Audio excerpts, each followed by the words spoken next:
hardcore, my signs for pain. I spent time in the game, kept my mind on fame. Hello everyone, this is the Guardian Angel for the Commodore 64, otherwise known as Freddy Hardest in South Manhattan. Released in 1990, this was a budget game, $2.99. Well, £3. And what were you supposed to do with a penny? I think I stopped doing penny chews by then. It's the future. New York has descended into complete and total anarchy. It's all just barbarians and nutters running all over the place killing people. Bit like London now, really. Oh, and there are enough people here, aren't there? You just get completely surrounded by people all battering you to death. I mean, stupid looking animation. They're all walking on waving their fists. Them people in the street who get someone waving their fist at you, they're more like a flipping monkey or something. And start throwing their bloody shit at you as well.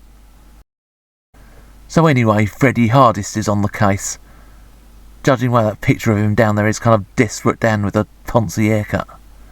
He's like, sort out the ruffians! Make the city a safe place for honest citizens!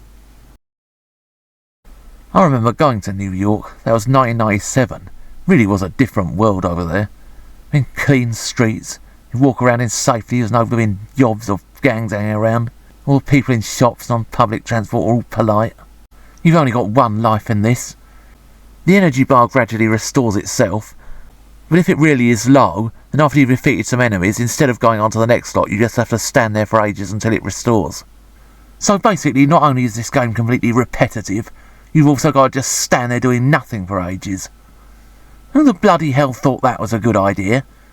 Haven't they ever played fighting games at the arcades? You know, Final Fight, that sort of thing. There's food that restores your energy. Or would that be beyond the capabilities of this game? I wouldn't be surprised looking at it. A tiny little play area as well. What is the point of all that stuff at the bottom of the screen? Oh, and now I can barely flipping see what's happening. Half of what's going on is behind this whatever the heck it is. One of the walking machines from Empire Strikes Back. And yes, this is the Commodore 64 version, even though it looks like it's a Spectrum game. This is a Codemasters game, say no more. They did actually make some really good Commodore 64 versions of some of their games. I mean, all too often they were just blooming naff Spectrum ports. Oh, these people walking along shaking their fists. Or maybe they're women waving rolling pins about. What are you doing at a pub this time of day? You can't have your dinner!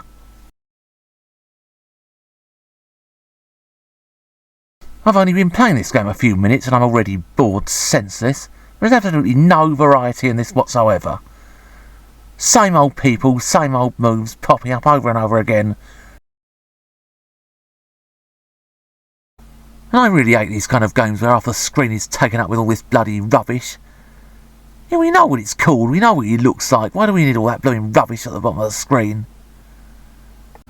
It's like they wanted to make a screen with lots of pretty pictures.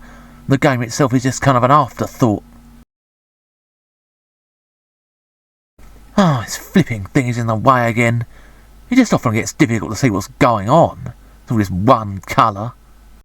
I don't care if this is a budget game, it's still money you're not going to get back. You're better off saving up against something better. And this wobbly flipping scrolling just looks terrible as well. The characters at least look alright, I mean they're quite well drawn, but it's still just Spectrum graphics. And to be quite honest, even with fantastic graphics, it would still be boring.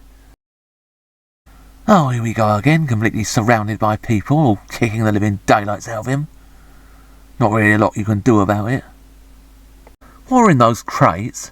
Letter N's for alphabeti spaghetti. The title screen actually looks pretty good.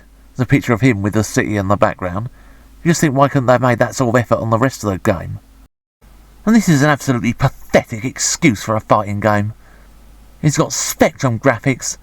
There's no variety whatsoever. The same old blokes over and over again. The same old fighting moves.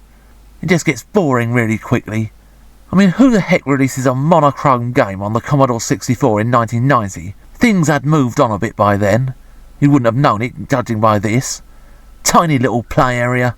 This is a kind of lazy conversion that became the bane of the Commodore 64. It's pretty obvious nobody involved in the making of this conversion gave two buggers about it. So just avoid it. 4 inches whom the hand of heaven